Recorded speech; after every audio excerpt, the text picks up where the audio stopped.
నమస్తే, welcome to NSTV news. ముందుగా ముఖ్యాంశాలు. బంగారుపాలెం మండలం వజ్రాల బోయకొండ గంగమ్మ ఆలయ పరిధిలో శనివారం సాయంత్రం జరిగిన జిల్లా ఈడిగ గౌడ సంఘ ఆత్మీయ సమావేశం రాష్ట్ర కార్యదర్శి నాగరాజ్ గౌడ్ ఆధ్వర్యంలో నిర్వహించారు. తొలుత ఆలయ కమిటీ ఆధ్వర్యంలో జిల్లా గౌడ సంఘ గౌరవ అధ్యక్షులుగా నూతనంగా ఎన్నికైన కె గోపీగౌడ్కు అమ్మవారి ఆలయ మర్యాదలతో అమ్మవారి దర్శనాన్ని కల్పించారు.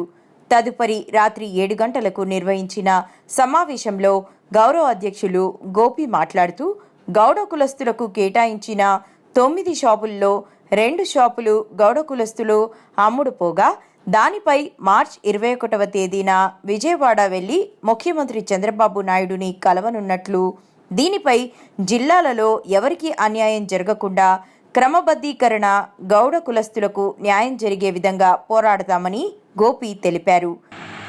సఫలీకృతమైందంటే ఈ కూటమి ప్రభుత్వం వచ్చిన తర్వాతనే. 2005లో చిత్తూరు జిల్లాలో చిత్తూరు మార్కెట్ యార్డ్ నుండి పాత కలెక్టర్స్ ముందుకు 2005 సంవత్సరంలో సుమారు 10,000 మందితో పెద్ద ఎత్తున, అంటే ఆ రోజు నిరసన ధర్నా కార్యక్రమం కాదు, మేము ఈడి కులసులు ఇంతమంది ఉన్నామని చెప్పేసరి అప్పుడు ఉన్న పెద్దలందరూ ఆలోచనతో 2005లో సుమారు 10,000 మంది సంవత్సరంలో ఈ గుడి ప్రారంభించినారు. దీనికి ముఖ్య వ్యక్తి లక్ష్మీకాంతమ్మ గారు ఆమె ఆధ్వర్యంలో ఒక చిన్న దీపం పెట్టి ఇక్కడ బోయకొండ నుంచి తెచ్చి విగ్రహం పెట్టింది. అప్పుడు మా కృష్ణప్రసన్నాయన గారు, మా పిన్నమ్మ గారు, రాధమ్మ గారు వారు ఈ ఊరికి వచ్చి అంతా ఇక్కడ కొన్ని చేసుకుంటున్నారు. నేను కూడా వాళ్ళతో కూడా ఉన్నాను కాబట్టి చెప్తున్నాం, గ్రామస్తులందరూ వచ్చి, ఎందుకంటే మీకు తెలియాలి ఈ గుడి చరిత్ర మనకు ఎలా చేసుకోవాలి మనం. తర్వాత లక్ష్మీకాంతమ్మ గారు, శివరంగయ్య గారు గ్రామస్తులంతా చేరి వారి నుంచి అడుక్కుంటే వారికి మా గుడి కట్టాలంటే వెనక వారికి ఆ గంగమ్మ తల్లి ఎల్లప్పుడూ కూడా ఆశీర్వాదం ఉంటుంది. అదేవిధంగా గోపి ఎప్పుడు కూడా ఈ 20 సంవత్సరాలు చూస్తూ ఉన్నాను, లెక్క మితం లేదా ఈ గుడికి ఖర్చు పెట్టాలంటే ఈ గుడిలో వార్షిక జాతర జరుగుతుంది. 10 సంవత్సరం కనీసం 10-15 వేసి లెక్కలేదు అతనికి. ఆ విధంగా అరేంజ్ చేసి ఎంతో మందికి అన్నదాన కార్యక్రమాలు నిర్మించేది కానీ, పేదలకు బట్టలు ఇచ్చేది కానీ, సేవా కార్యక్రమాలు చేస్తూ ఒక ఉన్నతమైన భావాలతో ఈ సమాజంలో గుర్తింపు పొంది, అదేవిధంగా ఆయన సేవలకు మెచ్చి గత ఈ శ్రీ కాణిపాక వరసిద్ధి వినాయక స్వామి డైరెక్టర్గా కూడా ఎన్నుకోబడిన ఘనత గోపి గారికి ఆ అమ్మ తల్లి ఆశీర్వాదం. కాబట్టి ఎప్పుడు కూడా ఆయన భక్తుల బాధ్యత కానీ మన చిత్తూరు జిల్లా మన గౌడ సంఘం తరఫున కూడా ఆయన ముందుండి మన యొక్క కష్టాలు సుఖాలు కూడా ఆయన పాల్పంచుకొని మమ్మల్ని కూడా ఆదుకోవాల్సింది మనం ఈ సభామూలంగా తెలియజేస్తున్నాం. అందరూ కూడా మనం ఒకసారి మన గోపి ఇప్పుడు మన సన్మానం కలిగినటువంటి గోపి గారు 2 నిమిషాలు మాట్లాడతారు. తర్వాత మాట్లాడింది లేదు, ఫస్ట్ టైం నేను మైక్లో మాట్లాడుతున్నాను. ఈ నా గౌడ సంఘానికి చాలా థ్యాంక్స్. ఫస్ట్ టైం నన్ను ఎన్నుకునే దానికి వాళ్ళ సహాయం, మళ్ళీ వాళ్ళు కూడా ఉండి జతల వాళ్ళ ప్రయాణం చేస్తానని నేను హామీ చేస్తున్నాను. 50 ఏళ్ళు ఉండాలి. ఆయన పేరు గురు రాజు అని ఇస్తే ఆయన ఎక్స్-3 చైర్మన్గా ఉండే ఆయన మా బామార్జీ. గురురాజా గారికి స్వాగతం, సుస్వాగతం. మేము చూసిన కానీ మర్చిపోయినాను. ఆయన కూడా మన గౌరవ సంస్థ దగ్గర 200 ఎకరాలు ఉంది వాళ్ళది ల్యాండ్. అక్కడ సూర్యుడు సినిమా షూటింగ్ మొత్తం జరుగుతుంది. అటువంటి కుటుంబంలో మన గోపి పెళ్లి చేసుకున్నాడు. ఆ యొక్క మైసూర్ చాముండేశ్వరి దైవల్ల మన గోపి ఆ కుటుంబంలో అందుకున్న వల్ల మాకు యొక్క శుభాకాంక్షలు తెలియజేస్తాను. అలాగే మామల్ల కుటుంబ అందరూ కూడా మా చిత్తూరు జిల్లా గౌడ సంఘం తరఫున ధన్యవాదాలు తెలియజేసుకుంటున్నా. నేను మండ్యాల చదువుకుంటాను. మాంబల్లి ఫ్యామిలీ అంటే అది ఒక టైపు సారాయి కాంట్రాక్ట్ పోవాలంటే రావాలని కోరుకుంటాను. అక్కడ కృష్ణమూర్తి గౌడ్ గారు చెప్తున్నారు చిత్తూరు అంగడి ప్రాబ్లం ఉంది. నేను ఉన్నాను మీ కూడా. ఆ చిత్తూరు అంగడి, ఎన్ఆర్పేట అంగడి 2 నేను జతగా ఉండి సహాయం చేసి దాన్ని ఓపెన్ చేసినట్టు.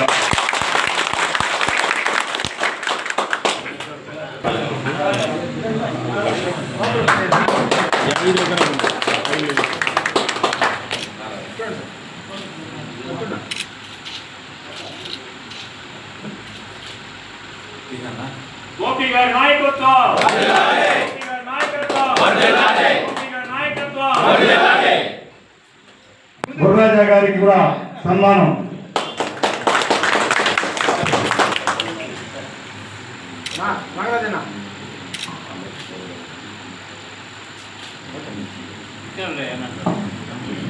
కలవలేకపోయినాం, కానీ ఈ సమావేశంలో ఆయన కలవడం కూడా గొప్ప విషయం. మనమందరం కూడా ఇంట్లో ఎలా ఉన్నాము, ఎక్కడున్నాము తెలియదు. అందరూ పోయి ఎన్నారపేట నేను ఉండేవాడే, కానీ మనోళ్ళైతే నేనైతే పోలేదు. ఎందుకంటే పార్టీ పరంగా నేను పోలేదు. మన వాళ్ళందరూ పోయినారు, తిరుగుతారు, చేస్తున్నారు. ఇంకా కూడా మనం ఏం చేయాలన్నా ముందుండి ఏం కావాలో చేసి అంతా సిద్ధమై పోరాటం చేసి అన్ని షాపులు కూడా పున్నూరు షాప్ కానీ ఎన్నారపేట షాప్ కానీ తగ్గించుకొని మన ఏమిటో జిల్లాలో మన సత్తాన్ని చూపించాలని కోరుకుంటూ ఈ అవకాశం జిల్లా గౌరవ సంఘం అధ్యక్షులు మన అందరినీ ఒక ప్లాన్ చేసి ఈ జిల్లాలో ఈ షాపులన్నీ కూడా గౌరవస్తులు పరిష్కరిస్తున్నది. దీని అందరూ మన ఒక్కరికే కాకుండా మా కృష్ణప్ప నాకు చాలా కావాల్సిన వ్యక్తి. నేను 85లో పుత్తూరు నియోజకవర్గం నుంచి పోటీ చేసి ఓడిపోయినప్పుడు ఆయన మా తయ్యూరులో మా బంధువులు ఉన్నారు అని చెప్పి నన్ను ఎంతో ఆత్మీయంగా పలకరించి నన్ను బెంగళూరుకు రమ్మని ఎంతో గౌరవించిన వ్యక్తి కృష్ణప్ప గారు. వారి కుమారుడు ఈరోజు నాకు చాలా సంతోషంగా ఉంది. మన జిల్లా అధ్యక్షులు కృష్ణమూర్తి గారికి ముఖ్య అతిథిగా చేసినటువంటి గౌరవ వేదికను అలంకరించినటువంటి పెద్దలందరూ కూడా నా హృదయపూర్వక నమస్కారాలు. అదేవిధంగా జిల్లా నలుగురు నుంచి చేసినటువంటి నా సంఘీయులందరూ కూడా నా యొక్క హృదయపూర్వక నమస్కారాలు. ఈరోజు ఆత్మీయ సమావేశం జగిత్యాల జిల్లా మెట్పల్లి పట్టణంలోని శాంతినగర్ కాలనీలో ఒక ఇంటిలో కొంతమంది వ్యక్తులు గంజాయి త్రాగుతున్నారని శాంతినగర్ కాలనీ వాసులు చూసి మాకు సమాచారం ఇవ్వగా నేను మరియు ఎస్ఐ కిరణ్ సిబ్బందితో సంయుక్తంగా శాంతినగర్కు వెళ్లగా అచట ఒక ఇంటిలో 4 వ్యక్తులు ఉండగా వారిని పట్టుకుని విచారించారు. ఇక నుండి మెట్పల్లి మరియు చుట్టుపక్కల ప్రాంతాలలో ఎవరైనా వ్యక్తులు గంజాయి అమ్మినను పోలీసు వారికి సమాచారం ఇవ్వాలని కోరడం జరుగుతున్నది. సమాచారం ఇచ్చిన వారిని గోప్యతగా ఉంచుతామని తెలియజేయుచున్నామని A Niranjan Reddy, CI of police Metpally అన్నారు. ఈరోజు మధ్యాహ్నం మెట్పల్లి పట్టణంలో శాంతినగర్ ఏరియాలో ఒక ఇంటిలో కొంతమంది వ్యక్తులు గంజాయి తాగుతున్నారని శాంతినగర్ యువకులు మాకు సమాచారం ఇవ్వగా నేను మరియు మెట్పల్లి ఎస్ఐ కిరణ్ గారు మరియు సిబ్బందితో యుక్తంగా శాంతినగర్కు వెళ్ళి అట్టి ఇంటిని చుట్టుముట్టి వారిని అదుపులోనికి తీసుకునగా వారు ఒకరి పేరు రూపేష్ కుమార్, సునీల్ కుమార్, సంతోష్ కుమార్, చోటు కుమార్ బీహార్ రాష్ట్రానికి చెందిన వాళ్ళమని, మేము ఇక్కడికి అమాలి పని గురించి వచ్చినామని, మేము వచ్చేటప్పుడు గంజాయిని తీసుకొని బీహార్ నుంచి ఇక్కడికి తీసుకొని వచ్చి మేము తాగుతూ మరియు చిన్న చిన్న ప్యాకెట్లలో ఒక్కొక్క ప్యాకెట్కు 500 రూపాయల చొప్పున మెట్పల్లి పట్టణం మరియు చుట్టుపక్కల మల్లాపూర్ ఏరియాలో కొంతమందికి అమ్ముకొని జీవించుచున్నామని తెలుపగా మేము వెంటనే వారిని అదుపులోనికి తీసుకొని వారి వద్ద ఉన్న గంజాయిను మరియు వారి వద్ద ఉన్న సెల్ ఫోన్లను పంచనామా రాసి వారిని అదుపులోనికి తీసుకొని అట్టి గంజాయిని స్వాధీనపరుచుకొని మరియు వారు వాడుచున్న మోటారు వాహనం టాటా మోటారు వాహనాన్ని సీజ్ చేసుకొని పోలీస్ స్టేషన్కు తీసుకొని వచ్చి వారిని పోలీస్ స్టేషన్లో కేసు నమోదు చేసి తదుపరి చర్య నిమిత్తం వారిని కోర్టులో హాజరుపరచబడింది. అన్నమయ్య జిల్లా రాజంపేట మండలంలోని భక్త కన్నప్ప జన్మస్థలం ఊటుకూరు శివాలయాన్ని, భక్త కన్నప్ప ఆలయాన్ని శనివారం సినీ హీరో మంచు విష్ణు మరియు భక్త కన్నప్ప సినిమా బృందం సందర్శించి ప్రత్యేక పూజలు, అభిషేకాలు చేశారు. ఈ సందర్భంగా మంచు విష్ణు మాట్లాడుతూ భక్త కన్నప్ప పాత్రలో నటించడం, నేడు అదే కన్నప్ప జన్మస్థలికి వచ్చి ఆయనను దర్శించుకోవడం నా అదృష్టమని, ఇంత విశిష్టమైన చరిత్ర కలిగిన భక్త కన్నప్ప ఆలయం అభివృద్ధికి తన వంతు సహాయం అందజేస్తానని అన్నారు. ఏప్రిల్ 25న భక్త కన్నప్ప సినిమా విడుదలవుతుందని, నేటి తరానికి భక్త కన్నప్ప చరిత్రను తెలియజేయాలని సంకల్పంతో ఈ సినిమా తీయడం జరిగిందని ఆయన అన్నారు. ఈ కార్యక్రమంలో ఊట్కూరి శివాలయ కమిటీ మరియు గ్రామస్తులు పాల్గొన్నారు.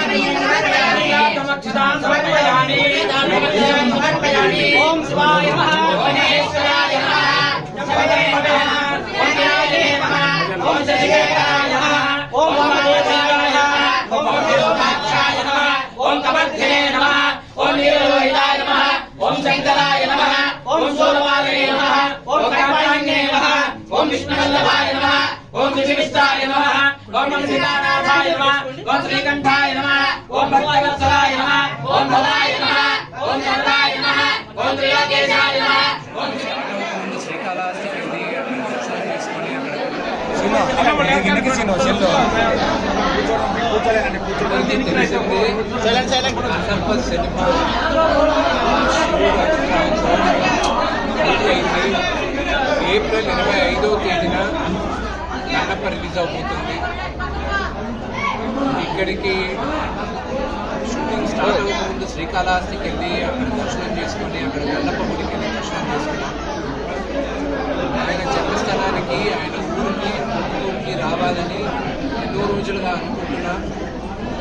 ఈరోజు వాళ్ళ అనుమతి ఇచ్చిన మేరగా నేను వచ్చి దర్శనం చేసుకున్నాను. నేను నమ్మేది ఏంటంటే ఎప్పుడైనా దేవుడు దర్శనం చేసుకునేటప్పుడు దేవుడు అనుగ్రహం ఉండాలి, వాళ్ళ అనుమతి ఉండాలి, వాళ్ళ చూడాలి.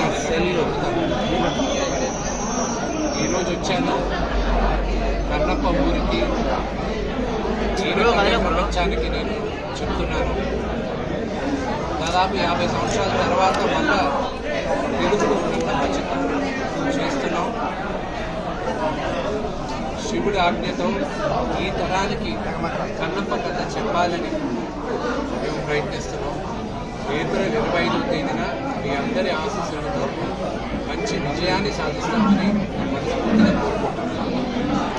సార్, ఈ భక్త కన్నప్ప సినిమా తీస్తున్నారు కదా, ఈ భక్త కన్నప్ప గుడికి వచ్చారు, దర్శనం చేసుకున్నారు. ఈ గుడికి మీరు ఏమైనా చేయాలనుకుంటున్నారా? 100% చేస్తాను. సినిమా రిలీజ్ అయిన తర్వాత నేను ఏం చేస్తాను, ఎలా చేస్తాను అనేది యాజమాన్యంతో మాట్లాడి, ఆ కమిటీతో మాట్లాడి వాళ్ళకి నచ్చినట్టుగా చేస్తాను.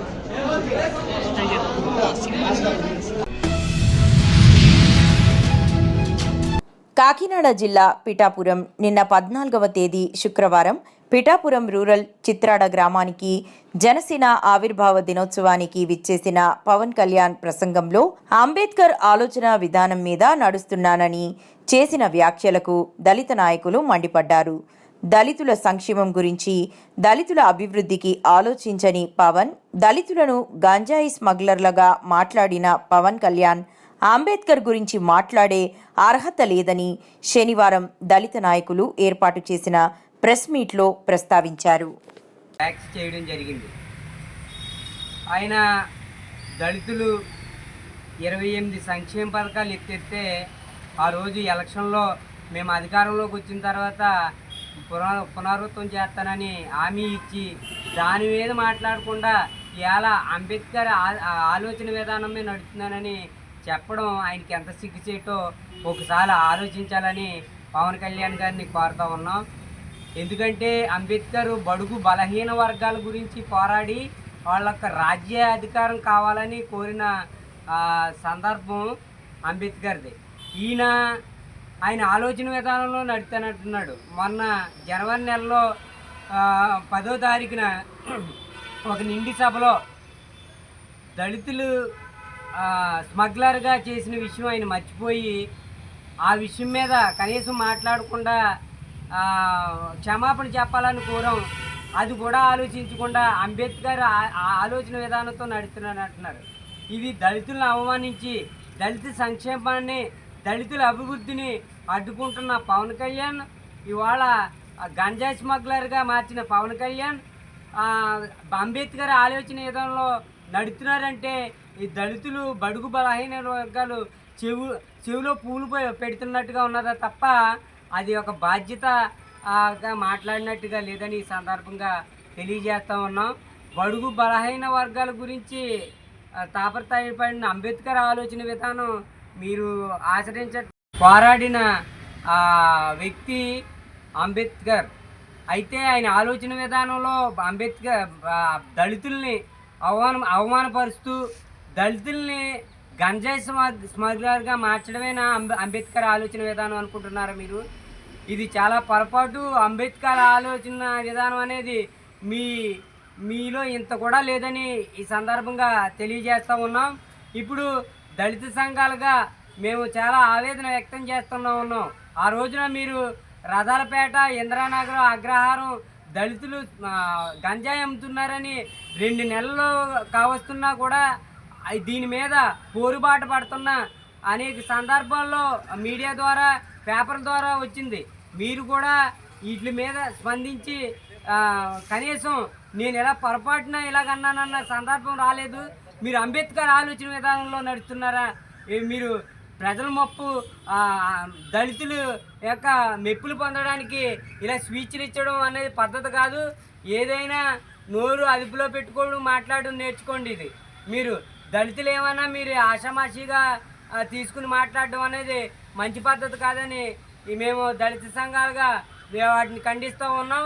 ఇప్పటికైనా మీరు చేసిన గంజాయి స్మగ్లర్గా అయితే మీరు వ్యాఖ్యానించారో ఆ వ్యాఖ్యలు వెనక్కి తీసుకోకపోతే నిన్న చాలా మర్యాదగా మిమ్మల్ని అడ్డుకోకుండా మీరు కార్యక్రమం చేసుకుంటున్నారు. ఏ పార్టీ అయినా ఎవరైనా గౌరవించవలసిన అవసరం ఉందని వదిలేసాం తప్ప నిన్ను ఖచ్చితంగా ముట్టడేద్దామని అనుకున్నాం. మేము దళిత సంఘాలుగా అందరూ కూడుకుని ఒక ఆలోచన విధానంగా ఫోన్లో ఏదో పార్టీ విధానం చేసుకుంటున్నాడు కదా, మనం అడ్డేళ్ళకూడదని ఆలోచన చేసే మేము ఆగేము తప్ప లేదంటే నిన్న ఖచ్చితంగా అడ్డుకుని ఉండేవాళ్ళు అని ఈ సందర్భంగా తెలియజేస్తూ ఉన్నాం. ఇప్పటికైనా క్షమాపణ చెప్పకపోతే మేము దీక్షలు చేపడతాం. మీరు నిర్మల్ జిల్లాలో సంస్కార్ స్కూల్ బైన్సావారి వార్షికోత్సవం సందర్భంగా ముఖ్య అతిథిగా విచ్చేసిన ముధోల్ నియోజకవర్గం శాసనసభ్యులు పవార్ రామారావు పటేల్ విద్యార్థులను సెల్ ఫోన్లకు దూరంగా ఉంచాలని, మన ఆచార సాంప్రదాయాలకు అనుకూలంగా నడుచుకోవాలని తెలియజేశారు. మోటివేషనల్ స్పీకర్ తిరునగరి శ్రీధర్ మాట్లాడుతూ విద్యార్థులు మానసికంగా, శారీరకంగా ఎదగాలంటే చదువుతో పాటు క్రీడలు ముఖ్యమని తెలియజేశారు.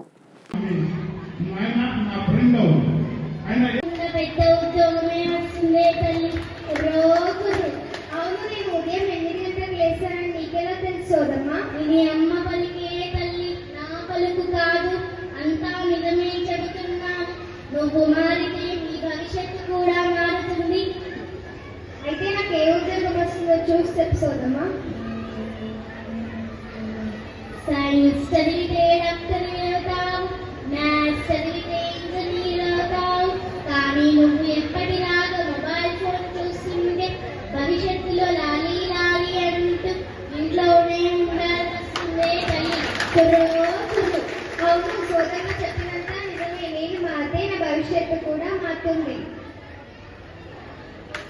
ఎప్పుడైనా సార్లను కానీ టీచర్స్ కానీ తక్కువ చేశారనుకోండి, వాళ్ళ పిల్లల లోపల ఫీడ్ అయిపోతుంది. ఈ సార్లు ఏంది, మా మమ్మీ డాడీతో నేను ఇంటికి పోయి ఒక్క ఫోన్ చేపిస్తే వాళ్ళ కథ భయపడతారు. ఆ భావన కనుక కలిగింది అంటే, ఆ రెస్పెక్ట్ అనేది పోయింది అంటే పిల్లలు వాళ్ళతో కూడా ఆడుకుంటారు.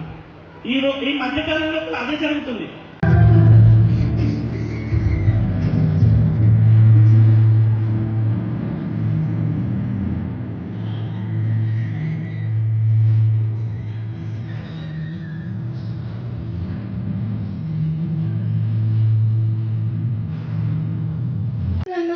ఊరుకోవే తల్లి, ఇప్పుడే చెబుతా. ఇదే కాదు, ఊరంతా నన్నైనా చెబుతా. మరి నువ్వు నమ్మకపోతే మా ఎమ్మెల్యే గారిని అడుగు. ఈ నియోజకవర్గంలో మొదటిసారిగా కాషాయం జెండా ఎగురుతుందని రామారావు పటేల్ గారి సేవా కార్యక్రమాలు, ఉచిత కోచింగ్ సెంటర్లు, అన్నదాన కార్యక్రమాలు, ఉచిత మంచినీటి సరఫరా చూసి 10 సంవత్సరాల క్రితమే చెప్పానే తల్లి.